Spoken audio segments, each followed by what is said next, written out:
यानंतर आता आषाढी वारीसाठी संत मुक्ताईंची पालखी प्रस्थान ठेवते। या सोहळ्यामध्ये आपण सहभागी होऊया।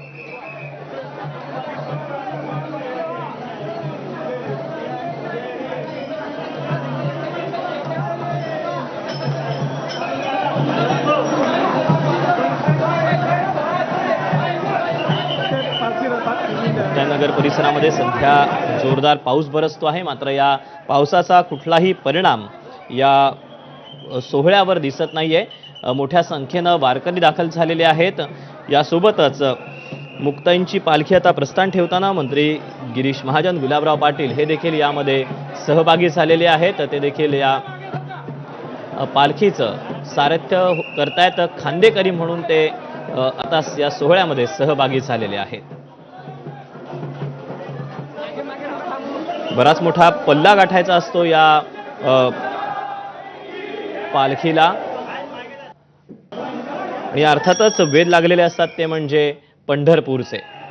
आणि याच पंढरपूरकडे प्रस्थान ठेवताना आधी विधिवत पूजा पार पडलेली होती आणि अशातच आता ही चांदीच्या रथातून पालखी पंढरपूरकडे प्रस्थान ठेवते।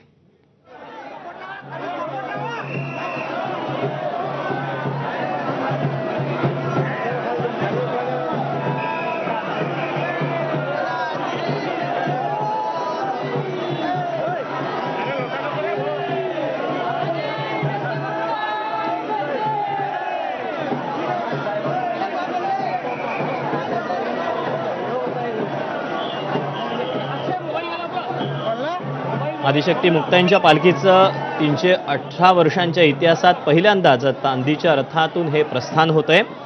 उपमुख्यमंत्री एकनाथ शिंदे यांनी आपल्या मातोश्रींच्या स्मरणार्थ या संस्थानाला चांदीचा रथ दिलेला आहे।